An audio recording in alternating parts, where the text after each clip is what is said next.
अब अष्टावक्र जी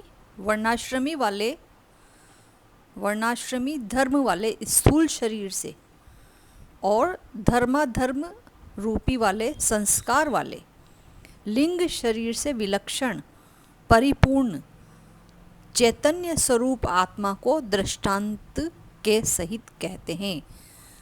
तो वर्णाश्रम कौन कौन से हैं?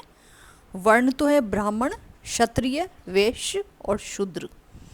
और आश्रम में ब्रह्मचार्य, गृहस्थ, वानप्रस्थ और सन्यास, ये 4 आश्रम। ये स्थूल शरीर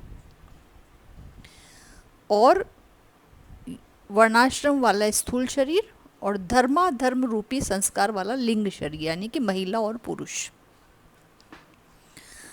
और इनके अंदर, इस स्थूल शरीर के अंदर सब जगह विराजमान है चैतन्य स्वरूप आत्मा। तो इसको दृष्टांत सहित समझाते हैं।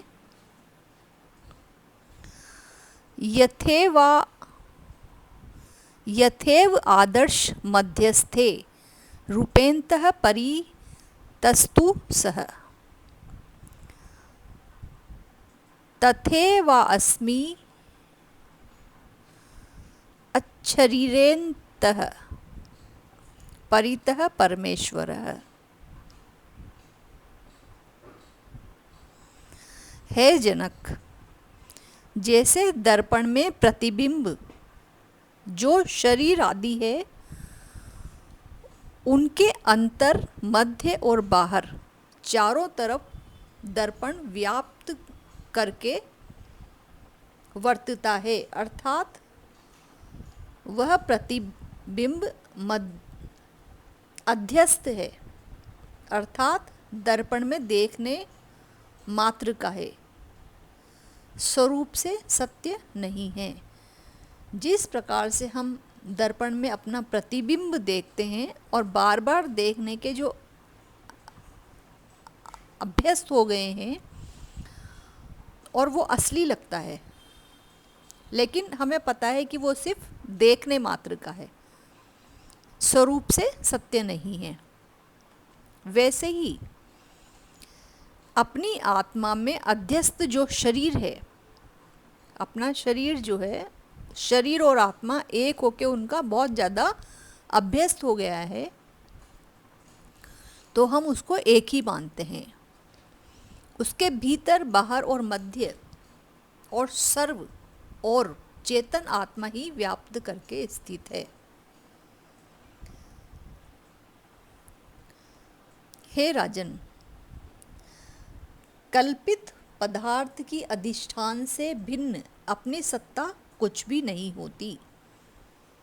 मतलब जो भी हमारी कल्पना वाले पदार्थ हैं, उनकी खुद की कोई सत्ता नहीं होती, किंतु अधिष्ठान की सत्ता करके वह सत्यवत प्रतीत होता है।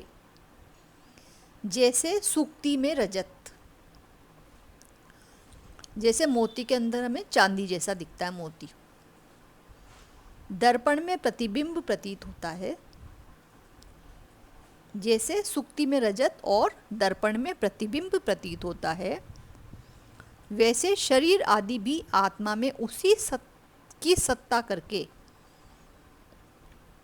सत्य के सदृश प्रतीत होते हैं।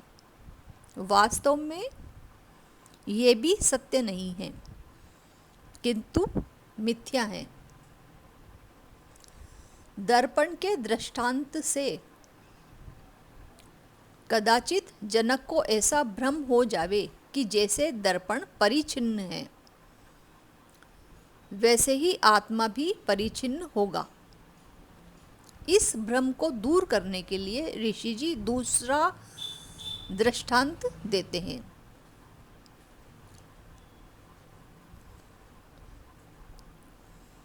एकम सर्वगतम व्योम बहिरअंत